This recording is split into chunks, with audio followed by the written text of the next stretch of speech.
Another story I wanted to hit on: Goldman Sachs settlement on mortgages is far less than meets the eye. All right, I was reading this one on the train on the way home. Yesterday it came out, or last week it came out, that Goldman Sachs was going to have to pay $5.1 billion in fines in a settlement for their misdeeds prior to the recession of 2008. $5.1 billion is a nice size settlement. My friend Yvette Carnell asked the question, if you're having to pay $5.1 billion, then what kind of money are you making, number one? And then number two, at what point does criminality come into play? Because if you're having to pay $5.1 billion in fines, that means there was something bad enough for you to cough up billions of dollars. Someone somewhere along the way probably should have caught a charge.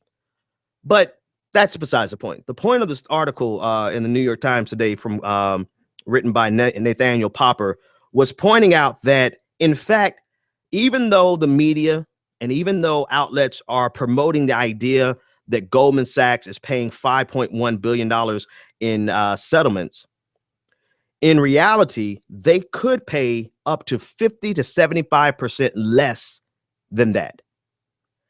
And they're going to pay it by virtues of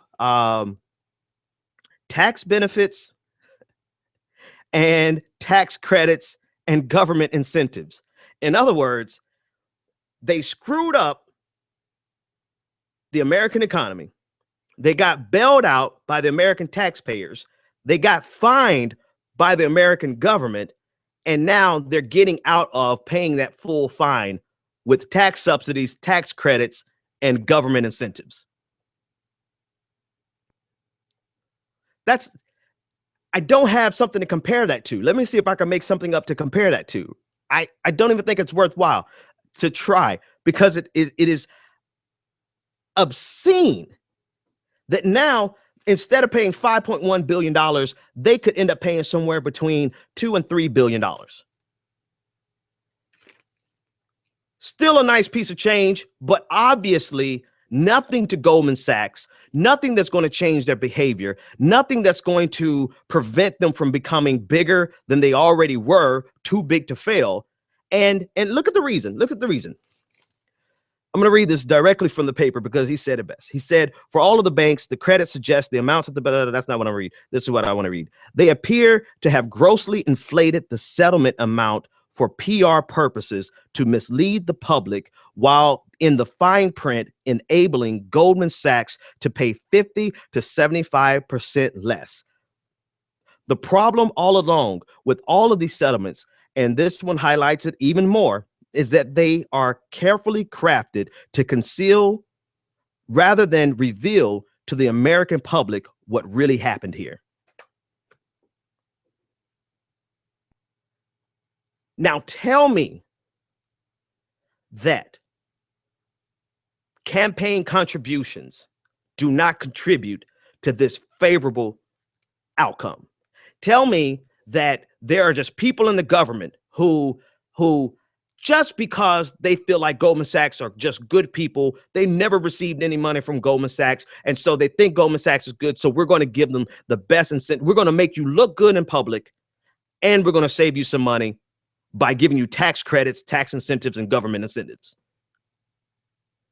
And we're supposed to believe that campaign contributions don't contribute to their ability to do this in plain sight in front of the American people and get away with it. And it's all perfectly legal. And we're supposed to believe that it's more important for us to be concerned about what's in Bernie Sanders' tax returns than it is for us to be concerned with what are inside of Hillary Clinton's speeches, her transcripts in front of Goldman Sachs.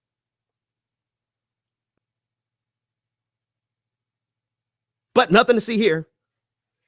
They just had everybody yesterday championing the fact that Goldman Sachs is finally paying the piper at $5.1 billion. And then the fine print, at least it's on the front page of the New York Times, you know, at the bottom, below the fold, the fine print, they're finally admitting that Goldman Sachs is not even going to pay $5.1 billion. They're going to pay 50 to 75% less.